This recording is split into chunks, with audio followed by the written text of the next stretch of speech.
Everyone thinks systems are boring. Checklists, reports, SOPs, yada, yada, yada. You think that's boring? Well, here's the reality. Systems will set you free. It can work against you, but it'll work for you if you use it the right way. The reason why I can have time with my family, my kid, my wife, work out, and have time to have Sundays off, always making sure I have Sundays off, it's because I have systems. Most times, people work themselves to the ground because they are the system, okay? You can't be the system. You have to be the builder of systems, enforcer of systems, and the person that updates the systems. You can't be the system. A lot of chefs I worked with in the past, when I remember one chef specifically, he was working at this very talented chef, by the way, great chef, cook, understands flavors very well, works very hard, great at everything, great at sauces, great at butchery, great at all the cooking, French, fine dining French techniques, could lead a team very well, expedited very well. And then he went to Michelin-starred restaurant. I want to say it was maybe 1 or 2 Michelin-starred restaurant as a sous chef. And he would tell me that he would have 2 days off, and when he goes back, he would say everything went wrong. And then he has so many things to fix. And that resonates with me a lot because it means there are no systems in place. There were no systems in place, and he was the system. And instead of fixing the system, he would just be the system and fix the issues. So it was a pattern. Every week, the same problems or different problems would arise, and instead of him creating new systems or improving the systems in place, he just handled it himself. And that's kind of the common theme for all managers.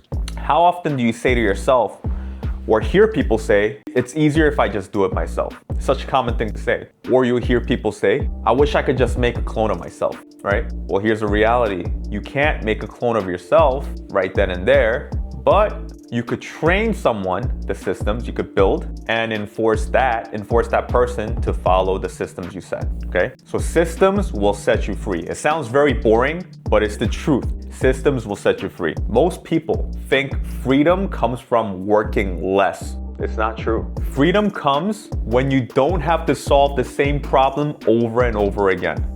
That's what's gonna give you the freedom. True freedom. Decision fatigue, right? You burn out mentally. If you create a system, if this problem occurs, go this route as option A and option B, and C would be, whatever, you call me the last resort. Oftentimes if you train someone to follow that, then the problem will get solved. As new managers and as new business owners and operators, we have so many thoughts and ideas, all of us, even me. But it's useless if it's all up here and it's not on paper. It's useless. If you can't articulate your ideas to help solve these problems, right? And you can't teach it to the next person, that means it's not final. It's not fully formed. That's why it's important to actually write down all of your thoughts with issues and problems when they arise, how you would solve it. If you could articulate it, if you could write it, then you could train it and enforce it. If you can't, then you have to continue to develop that thought and an idea. Okay, what's the system? System is a decision you make once. All right, let me repeat that. You make it once. Let's say one thing that comes to my mind. When trash you put out doesn't get picked up, who makes what call? Who takes care of it? And who do they call?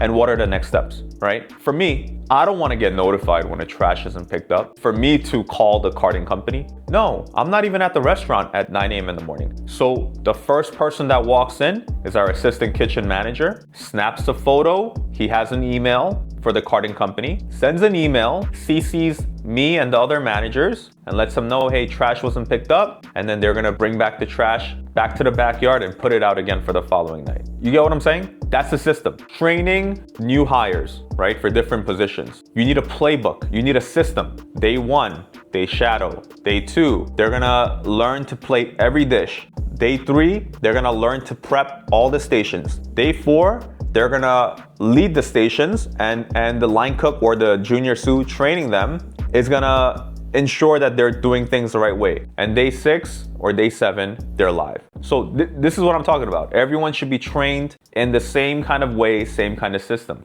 All of us have a little too much ego. I want to say most of us have a little too much ego. So you could say, oh, my dreams are, I want to open up 5 restaurants, all different concepts, fine dining, casual, international. Okay, great, that's great. But that means you have to let your first business or the first restaurant you're at that you're running run without you, because how can you be at the second or the third or the fourth, right? This is a lie that we tell ourselves. Nobody could do it better than me. Well, I think that's partly true, because if you know your concept, they can't do it as well as you. You're the one that made the dish. But you have to empower the team and actually train them to do it as good as you. Like, that's the goal, right? Because if they can't do the same job as you when it comes to following a recipe, is it the person's fault or is it the recipe's fault? Or is the recipe not written clear enough, for example? So we gotta really look at that. We gotta dive in every specific task. I notice